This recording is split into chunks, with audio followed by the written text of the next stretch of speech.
तो आज के वीडियो का टारगेट है कि हम लोग प्लांट किंगडम का वन शॉट रिवीजन कर रहे हैं। और ये क्लास 11th का चैप्टर है, एनसीईआरटी बेस्ड रिवीजन है, कोई हाई लेवल कोई बात नहीं है। तो स्टार्ट करते हैं। मैं हूँ बाला सर और इसका रिवीजन करा रहा हूँ।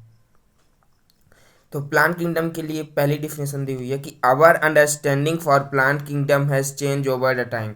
मतलब अंडरस्टैंडिंग जो हमारी समय के साथ बदलती गई प्लांट किंगडम के लिए। As in two kingdom system of classification, all cell containing organism were considered plant, but now only algae, bryophyta, pteridophyta, angiosperm and gymnosperm were considered plants। तो जिसके पास सेल वॉल होती थी वो सब प्लांट्स के अंदर आया करते थे टू किंगडम क्लासिफिकेशन में। पर अब सिर्फ 5 लोग हैं, एंजियोस्पर्म, जिम्नोस्पर्म, ब्रायोफाइट, टेरिडोफाइट और जिसे कहते हैं एल्गी। ये सिर्फ 5 आ रहे हैं अभी प्लांट किंगडम के अंदर। ये बदलाव है इवोल्यूशन की तरह। पहले cyanobacteria, blue green algae are not algae anymore. मतलब पहले ये एल्गी का पार्ट हुआ करते थे, इसका नाम भी एल्गी है तो क्वेश्चन कंफ्यूज करने के लिए आ ही सकता है। उसके बाद क्लासिफिकेशन ऑफ एंजियोस्पर्म कैसे हुआ, तो इसको पहले दिया लिनियस ने क्या दिया था? Artificial system. आर्टिफिशियल सिस्टम क्या होता है? तो ये अर्लियर सिस्टम था, used only gross superficial character like habit, colour, number, shape of leaf. मतलब बेस था किसी भी चीज पे बांट दिया, आर्टिफिशियल था ना। Mainly based on vegetative characters और एंड्रोशियम स्ट्रक्चर। तो ये तो आपको याद ही होगा। उसके बाद equal weightage was given to vegetative and reproductive character. सबको बराबरी से बांट दिया, दे दिया था इक्वल वेटेज। उसके बाद they are easily affected by the environment. मतलब इसके जो कैरेक्टर और सारी चीज़ें थी वो इफेक्ट हो जा रही थी। कभी वो प्लांट गिनों का पार्ट बन रही थी, कभी हट जा रही थी, क्योंकि इन्वायरमेंट से अफेक्ट हो जा रही थी। जैसे leaf of the same plants, species present on different location have different morphology. इसमें बहुत दिक्कत हो रही थी। Two kingdom classification, 3 kingdom, 2 kingdom सब फेल हो गए। फिर इस सिस्टम के कारण similar organism can play separately and vice versa. Similar organism अलग अलग भी हो रहे थे, सेम भी हो रहे थे, बट भी नहीं पा रहे थे अच्छे से। मतलब दिक्कत ही हो रही थी, फेल हो रहा था बार बार, कई बार जितने बार कर रहे थे कोई ना कोई एक्सेप्शन निकाल दे रहा था। तो ये अप्रोच रॉन्ग निकल गई। फिर निकाले हमारे बेंथम और उकर भैया आए, उन्होंने नेचुरल सिस्टम दिया। और नेचुरल सिस्टम बेस था नेचुरल एफिनिटीज में, जिसको और इसमें इन्होंने बताया कि all natural character like morphology, anatomy, ultra structure, embryology and photochemistry studied. और it is a better system that artificial system. Artificial से तो बढ़िया था ये। मोर करेक्टर आर स्टडीज, ज़्यादा चीज़ें पढ़ी जा रही थी, एक चीज़ पे ही भरोसा करके नहीं भागा जा रहा था। पर फिर ये भी फेल हुआ ही, तभी आगे बढ़े, तभी तो इवोल्यूशन होगा। चीज़ें बढ़ती गई। फिर आया हमारा फाइलोजेनेटिक सिस्टम। फाइलोजेनेटिक सिस्टम किसने दिया था? एंगर और प्लांट। ये दिया नहीं है पर आएगा नहीं, ऐसी कोई दिक्कत नहीं है। याद हो तो याद कर लो, ना याद हो तो नहीं याद करो। Is currently accepted. तो ये वाला आज के डेट में एक्सेप्टेड होता है। फाइलोजेनेटिक होता है नहीं इवोल्यूशनरी रिलेशनशिप, सीधे सीधे है। और ये एंजियोस्पर्म के लिए बना था। और phylogenetic system assume that organism belonging to same taxa have common ancestor। कुछ रिलेशन इवोल्यूशनरी रिलेशनशिप पे बेस्ड था पूरा।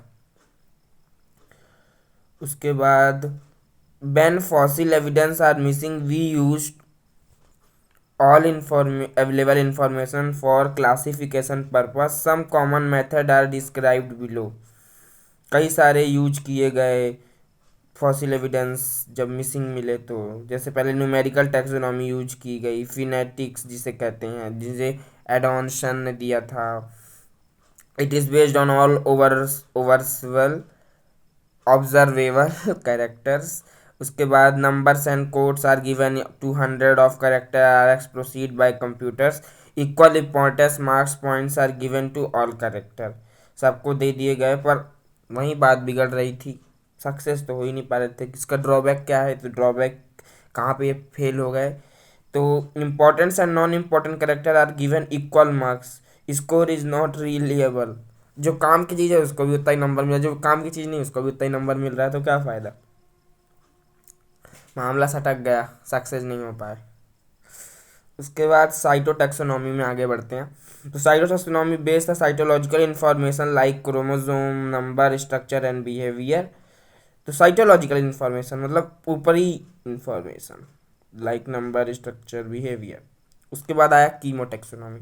तो कीमोटैक्सोनॉमी केमिकल कंस्टिट्यूएंट पे बेस्ड है like protein lipid resin gums species nucleic acid etcetera. उसके बाद कीमोटैक्सोनॉमी के कुछ एग्जाम्पल हैं जिसे हम लोग राउवोल्फिया और किनकोना याद बोल सकते हैं। तो राउवोल्फिया है वो है रेस्पिराइन कंट्रोल ब्लड प्रेशर। राउवोल्फिया रोकता है ब्लड प्रेशर को। इसके बाद किंकोना क्या है, तो किंकोना है एक स्टोरिक केमिकल कॉल्ड क्यूनाइन ट्रीट मलेरिया। किंकोना का यूज किया जाता है जो कि कीमो टैक्सोनॉमी से लिया गया है। उसके बाद हम लोग कुछ कंपैरिजन कर लेते हैं। कंपैरिजन तो ख़राब चीज़ है, नहीं करना चाहिए, पर करना तो पड़ेगा ना, हर जगह करना ही पड़ता है। तो when we move from algae to angiosperm we see an increasing trend in complexity. तो वही बात है कि शुरुआत में लोग सिंपल हैं, फिर धीरे धीरे कॉम्प्लेक्स हो गए।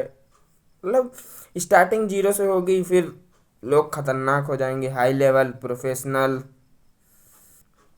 पहले का जीवन सही था, फिर धीरे धीरे कॉम्प्लेक्सिटी बढ़ती जा रही है, अब और ज़्यादा बढ़ती जा रही है। मतलब चुल होती है ना, वो बढ़ती जा रही है। तो जैसे कि एल्गी के बारे में बता दिया, एल्गी थैलॉइड बॉडी है। और उसी में ब्रायोफाइट की बात कर लें तो ब्रायोफाइट भी थैलॉइड बॉडी है, पर टेरिडोफाइट एंजियोस्पर्म और जिम्नोस्पर्म जो है वो थैलॉइड बॉडी नहीं है। एल्गी ब्रायोफाइट टेरिडोफाइट साइटोगैम में आता है, और जिम्नोस्पर्म और एंजियोस्पर्म आता है फिनोगैम में। उसके बाद दूसरा ये है कि जैसे मेन प्लांट बॉडी जो है वो एल्गियो ब्रायोफाइट की एन होती है, यानी हैप्लॉइड होती है। और मेन प्लांट बॉडी जो कि टेरिडोफाइट जिम्नोस्पर्म और एंजियोस्पर्म की हैप्लॉइड होती है, गलत, डिप्लॉइड होती है, 2n होती है। उसके बाद एल्गी और ब्रायोफाइट का जो गैमीटोफाइट है वो फोटोसिंथेटिक होता है, और सेप्रोफेटिक डिपेंड्स अपॉन गैमीटोफाइट होता है, मतलब डिपेंड करता है, हो भी सकते हैं नहीं हो सकते ज़रूरत के हिसाब से। पर जो टेरिडोफाइट है उसका गैमीटोफाइट सेप्रोफेटिक होता है, और बोथ आर फोटोसिंथेटिक। मतलब गैमीटोफाइट भी और स्पोरोफाइट दोनों रहेंगे फोटोसिंथेटिक, जो कि एल्गी और ब्रायोफाइट में सिर्फ गैमीटोफाइट ही फोटोसिंथेटिक था। उसके बाद जिम्नोस्पर्म में स्पोरोफाइट फोटोसिंथेटिक होगा, गैमीटोफाइट डिपेंड करेगा। सेम एंजियोस्पर्म में भी स्पोरोफाइट फोटोसिंथेटिक होगा और गैमीटोफाइट डिपेंड करेगा। उसके बाद सबसे मेन कंपैरिजन कि वेस्कुलर टिश्यू अब्सेंट होते हैं ब्रायोफाइट और एल्गी में, और वेस्कुलर टिश्यू प्रेजेंट होते हैं टेरिडोफाइट जिम्नोस्पर्म और एंजियोस्पर्म में। और एंजियोस्पर्म सबसे एडवांस वाले ही प्रेजेंट होते हैं, वो तो आपको पता ही है।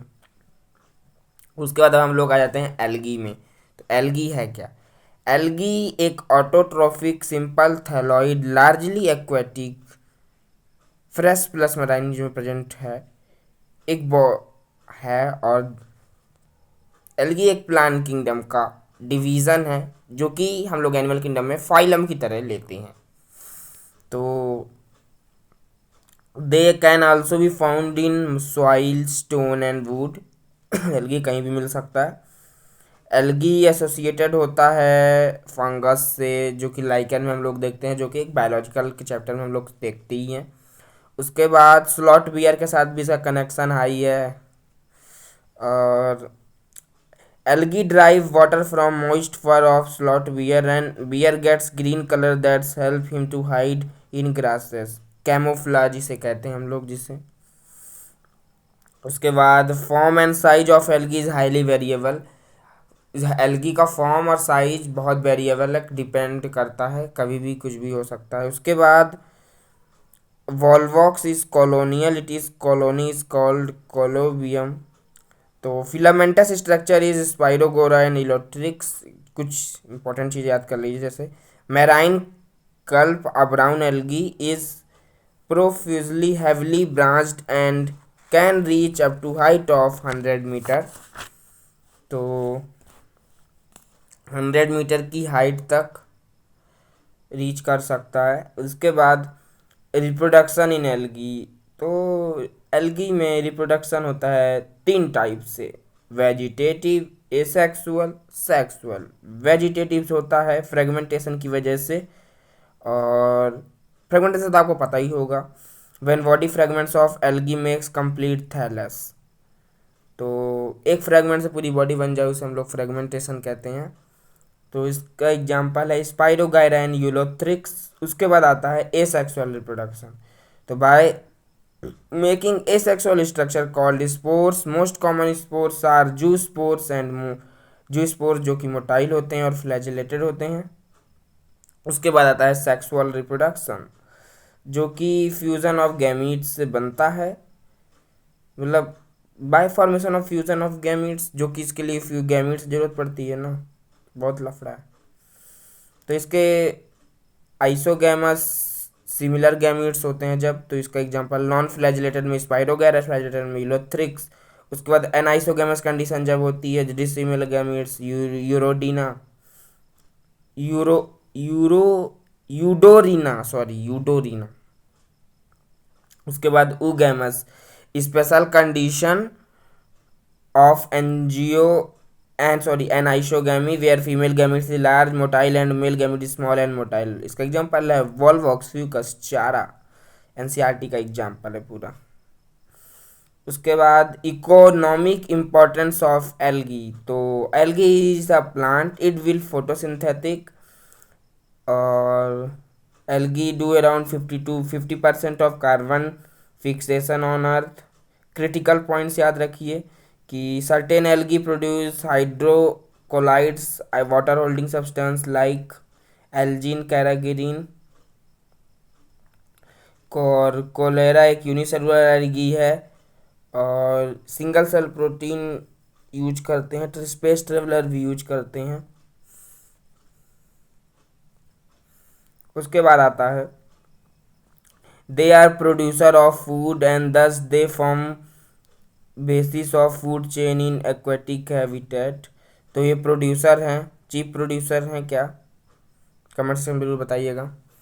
तो उसके बाद आता है around 70 species of marine algae are used as food, example Laminaria, phosphorus, सारगम।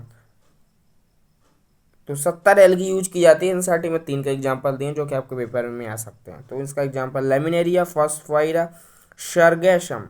उसके बाद आता है agar is used commercially as a solidifying agent and is obtain from gelidium and gracilaria. तो अगर यूज किया जाता है कॉमर्शियली और ये सॉलिडिफाइंग एजेंट होता है, और ये हमें हम लोग सॉलिडिफाइंग कल्चर मीडियम में भी यूज करते हैं। बैक्टीरिया मेकिंग आइसक्रीम जेलीज, बहुत अगर ना हो तो आइसक्रीम खाने को ही ना मिले, गर्मी अच्छी ना जाए हमारी। तो उसके बाद नोट पॉइंट एक याद कर लीजिएगा कि various shape of chloroplast are seen in green algae like cup shaped in Chlamydomonas, spiral shaped in Spirogyra, star shaped in Zygnema, और रेटिकुलर इन क्लैडोफोरा, और डिस्कॉइडल इन वैचुलेरिया। उसके बाद आता है simple algae green to complex red. हम लोग अब comparison कर लेते हैं एल्गी की क्लासेस पे। तो 3 भाग में बांटा गया, होंगी बहुत सारी पर एनसीईआरटी में 3 में बांटा है। चलिए शुरू करते हैं। सबसे पहली बात क्लोरोफाइसी। तो इसमें पिगमेंट प्रेजेंट होते हैं ए और बी, और ये ग्रासी ग्रीन कलर की होती है, इसलिए ग्रीन एल्गी के नाम से जानते हैं, नाम है इसका क्लोरोफाइसी। उसके बाद habitat fresh water, brackish water और साल्ट वाटर, हर जगह प्रेजेंट।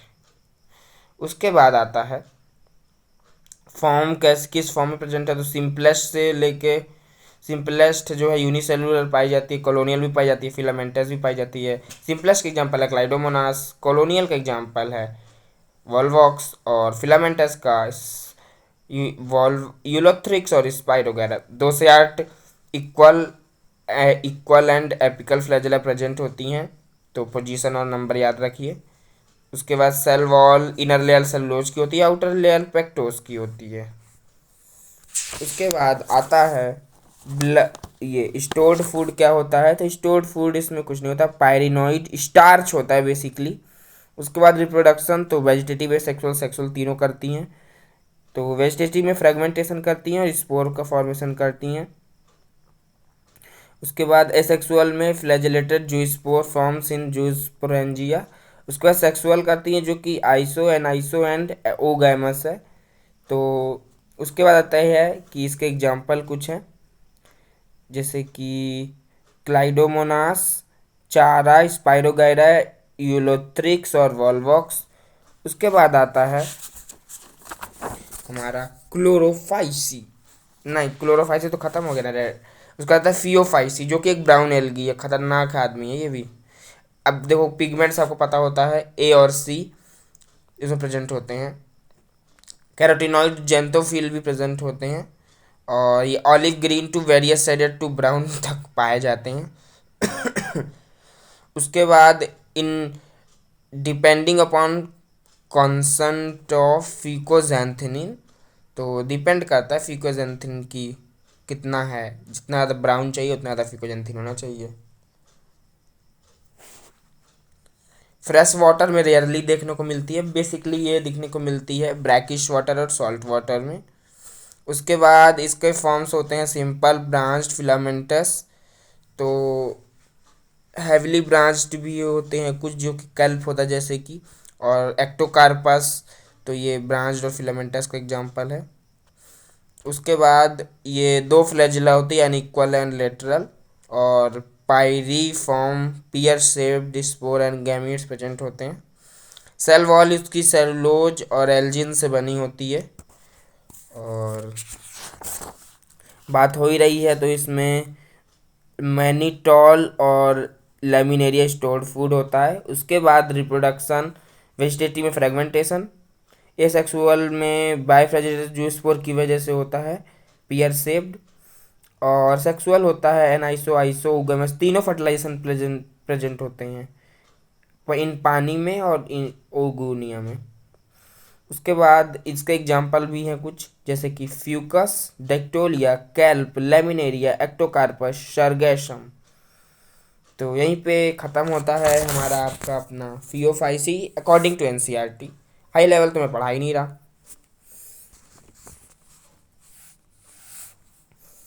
लेवल तो बहुत हाई निकल गया है। उसके बाद लास्ट रहते हैं रोडोफाइसी। तो फिर आज के लेक्चर को यहीं पे ख़त्म करेंगे रोडोफाइसी के बाद। Chlorophyceae second, A and D and fucoxanthin, मतलब इसमें ए और डी पिगमेंट पाया जाता है। उसके बाद रेड कलर की होती है सबसे इम्पोर्टेंट, और इसका नाम है रोडोफाइसी, वैसे ये क्लास है। फ्रेश वाटर में सम पाई जाती हैं ब्रैकिश वाटर और सॉल्ट वाटर में। उसके बाद वार्मर एरियाज में भी पाई जाती हैं, मेनली इनका काम वही है, इनको पानी में उसी में पाई जाने हैं। Most red algae multicellular, some have complex body organism, mostly complex होते हैं, और फ्लैजेला हमेशा एब्सेंट होता है। इनकी सेल वॉल बनी होती है सेलुलोज, पैक्टिन और पॉलीसल्फेट एस्टर से। उसका इसका एग्जाम्पल क्या है, तो ग्लाइकोजन, एमाइलो, पैक्टिन, हाँ बिल्कुल दोनों एग्जाम्पल बोल रहा हूँ यार, स्टोर्ड फूड। उसके बाद इसमें तीनों रिप्रोडक्शन पाए जाते हैं, वेजिटेटिव, एसेक्सुअल और सेक्सुअल। तो वेजिटेटिव में फ्रेगमेंटेशन, एसेक्सुअल में बाय नॉन मोटाइल स्पोर्स, और सेक्सुअल में oogamous accompanied by complex post fertilisation changes. उसके बाद इसकी 4 एग्जाम्पल है जो याद रखिएगा, पोरफायरा, जेलिडियम, पॉलीसल्फेट साइफोनिया और ग्रेसिलेरिया। तो आज के लेक्चर में हमने पार्ट 1 कंप्लीट कर लिया प्लांट किंगडम का, मतलब एल्गी तक खत्म कर दिया। नेक्स्ट लेक्चर में हम लोग ब्रायोफाइट, टेरिडोफाइट, जिम्नोस्पर्म, एंजियोस्पर्म चारों खत्म करके पूरे चैप्टर को खत्म कर देंगे। तो हमारे साथ जुड़े रहने के लिए धन्यवाद आपका, अपना बाला सर। चैनल पर सब्सक्राइब कर दीजिए, वीडियो अच्छी लगे तो लाइक कर दीजिएगा।